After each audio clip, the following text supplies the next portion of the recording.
So today we are starting a series of lectures on vitamins. We will study about the fat soluble vitamins and also about water soluble vitamins. First of all, we will start fat soluble vitamins. Why they are called fat soluble vitamins? Because they need fats for their proper absorption and also their metabolism. So fat soluble vitamin इसके अंदर हमारे 4 vitamin आते हैं जो fat soluble होते हैं। इनके लिए इनके अब्जॉर्प्शन के लिए फैट्स का होना जरूरी है। पहला हमारा आता है vitamin A, second vitamin D, third vitamin E और फोर्थ विटामिन के। इन चारों के लिए फैट का होना बहुत जरूरी है इसके अब्जॉर्प्शन के लिए। In the absence of fats all these vitamins will not absorb properly. So here we will start our first vitamin A. We will start here.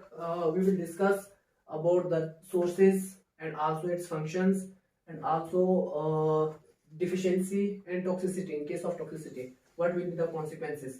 So first of all, vitamin sources.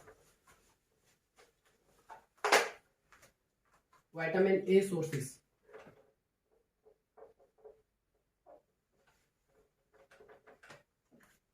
इसके दो sources होते हैं, animal sources और plant sources.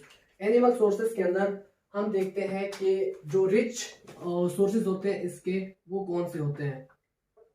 Animal के अंदर हमारे पास rich sources में vitamin ए जिससे हमें मिलता है वो होता है कॉड और फिश, शार्क स्पेशली,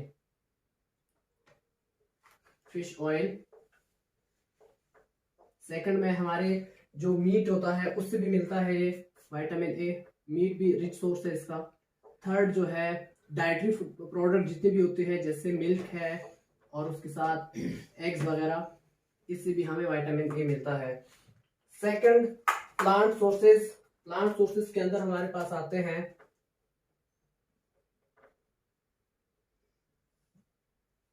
प्लांट में जितने भी लीफी वेजिटेबल्स होते हैं, ग्रीन लीफी वेजिटेबल्स, वो विटामिन ए के रिच सोर्सेज में आते हैं।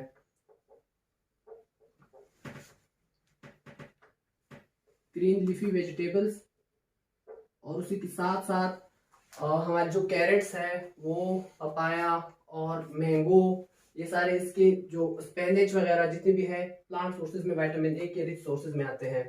So we can write here papaya, carrots और उसके साथ मैंगो, स्पेनिच, इवन कैबेज भी। ये इसके हैं प्लांट रिच सोर्सेज। अब अगर हम बात करें इसके एक्शंस कैसे होते हैं, अब्जॉर्ब कहां से होता है, उसके साथ साथ हम देखेंगे कि इसके फंक्शंस क्या है। फंक्शंस के अंदर जो है हम देखेंगे अभी इसके बीटा कैरोटीन्स और साथ में हम बात करेंगे यहाँ पे डाइजेशन की, विटामिन ए की डाइजेशन, वो भी प्लांट सोर्सेज और एनिमल सोर्सेज के जो डाइजेशन है और उसका एंजाइमेटिक पाथवे, उसकी हम बात करेंगे। सबसे पहले हम बात करते हैं प्लांट सोर्सेज की जो डाइजेशन का पाथवे है वो, और साथ में हम एनिमल को भी डिस्कस करेंगे इधर ही। एनिमल सोर्सेज, प्लांट में जो हमें विटामिन ए मिलता है उसके प्रिकर्सर जो होते हैं वो होते हैं बीटा कैरोटीन।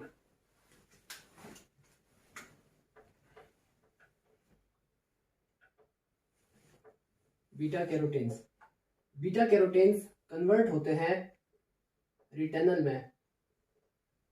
यहाँ पे एंजाइम एक्ट करता है हमारा इस बीटा कैरोटीन को रिटेनल में कन्वर्ट करने के लिए। एंजाइम एक्ट करता है ऑक्सीजनेज।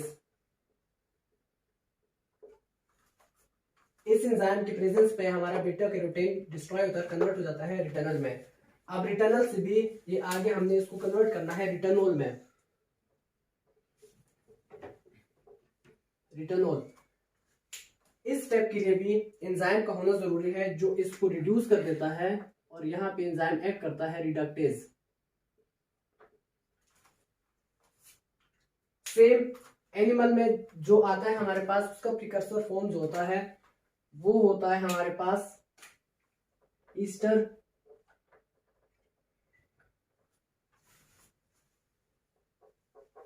रेटिनल,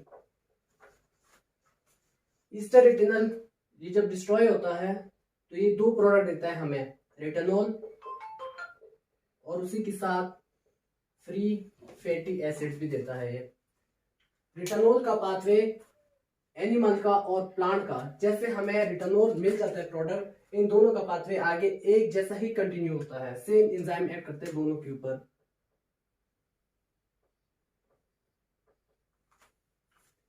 रेटिनॉल हमारा कन्वर्ट होता है काइलोमाइक्रोन में,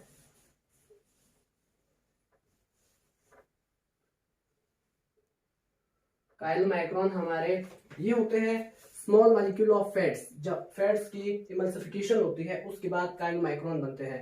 चूंकि इसका साइज बड़ा होता है, डायरेक्टली ब्लड वेसल से अब्जॉर्ब नहीं हो पाता, इस वजह से इसके लिए जरूरी है कि लिम्फेटिक वेसल के पास जाता है और वहां से अब्जॉर्ब होता है। तो इसकी जो नेक्स्ट स्टेप हमारे पास आएंगे वो होता है लिम्फेटिक वेसल्स। आफ्टर अब्जॉर्प्शन इन लिम्फेटिक वेसल्स ये ड्रेन होते हैं या ये जाते हैं लिवर के पास और लिवर के अंदर स्टोर होते हैं।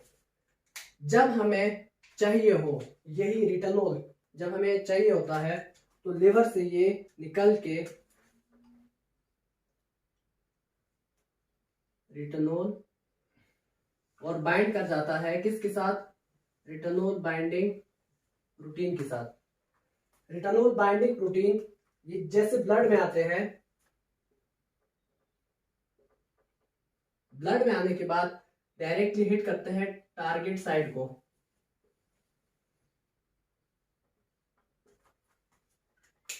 टारगेट साइट पे पहुंचते साथ ही हमारा जो रेटिनॉल होता है उसकी फर्दर चेंजेस, रेटिनॉल कन्वर्ट होता है आगे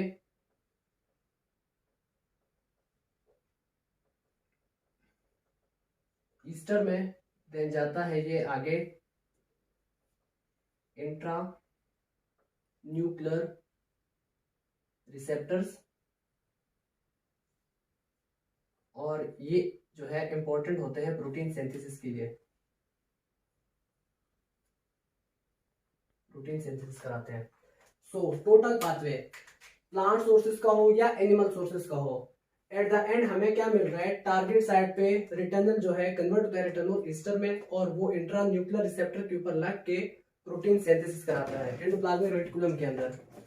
अभी हम देखेंगे इसका फंक्शन, कि इसकी फंक्शन क्या है। ये तो हो गया इसका डाइजेशन का पाथवे। फंक्शन के अंदर हम देखेंगे कि विजन के ऊपर इसका क्या फंक्शन है, क्योंकि बहुत इंपॉर्टेंट होता है विजन के लिए। और विजन के अंदर हम देखेंगे रोडोप्सिन के अंदर इसका क्या है, और साथ में जो हमारे कौन से उसके अंदर क्या करता है, डिम लाइट के अंदर क्या कॉन्सिक्वेंसेज होंगे और साथ में ब्राइट लाइट के अंदर क्या कॉन्सिक्वेंसेज होंगे। So we are going to start the pathway of vision.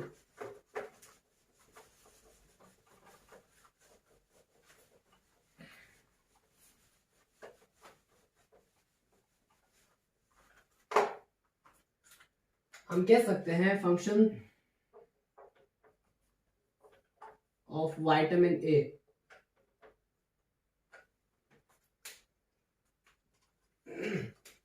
सबसे पहला विजन, विजुअल पिगमेंटेशन के अंदर इसका बहुत इंपॉर्टेंट रोल होता है। और हमारे पास विजुअल पिगमेंटेशन के लिए एक बहुत एक्टिव कंपाउंड होता है जिसको हम कहते हैं 11 सिस ट्रांस रेटिनल। ये होता है रोडोप्सिन के अंदर। अगर हम रोडोप्सिन की बात करते हैं, रोडोप्सिन सबसे पहले एक हमारा पार्शियल और कंप्लीट पाथवे डिस्कस करेंगे, उसके बाद हम विजन से रिलेटेड डिस्कस करेंगे। रोडोप्सिन क्या करता है, इसके पास चूंकि ये 11 सिस ट्रांस रेटिनल होता है, ये इसको जैसे लाइट पड़ती है आई के ऊपर, लाइट के पड़ने के बाद क्या हो जाता है कि कन्वर्ट हो जाता है ऑल ट्रांस रेटिनल में, और उसके साथ साथ हमारा जो ऑप्सिन होता है वो अलग हो जाता है इसके इनिशियल साइड में। अब ऑप्सिन की कन्फर्मेशनल चेंजेस की वजह से जो ऑप्टिक कर्व होती है वो एक्टिवेट हो जाती है, उसकी वजह से हमारी विजन जो है वो आना शुरू हो जाती है। पूरा पाथवे चलता है आगे विजन का। तो हम कह सकते हैं यहाँ से कि लाइट जैसे पड़ी, हमारे लाइट के पड़ने के बाद आर ट्रांस रिटर्नल और साथ में ऑप्शन के कन्फर्मेशनल चेंजेस की वजह से जो विजुअल पाथवे है वो एक्टिवेट हो जाता है। और इसके साथ साथ ये यहाँ से ऑप्शन और साथ में आर ट्रांस रिटर्नल दोनों कंटिन्यू होके ये बनाते हैं 11 सिस ट्रांस रिटर्नल, दोबारा रोडोप्सिन के पास जो होती है इसकी रिसाइक्लिंग दोबारा हो जाती है। ये हो गया इसका पार्शियल पाथवे। कंप्लीट पाथवे की अगर हम बात करें, यहाँ से ये क्या आ जाता है लिवर के पास और उसका पूरा कंप्लीट पाथवे बनता है। अगेन ऑल ट्रांस रिटर्नल कन्वर्ट, यहाँ पे आइसोमेरेज एंजाइम लगता है, आइसोमेरेशन होती है। आइसोमेरेशन की वजह से जो है हमारा बनता है 11 सिस ट्रांस रिटर्नल, जो कि ये वाला प्रोडक्ट है। अभी हम बात करेंगे, यहां तक तो कहानी ठीक है। इसके बाद रोडोप्सिन के अंदर क्या कंफर्मेशन चेंजेस आती है।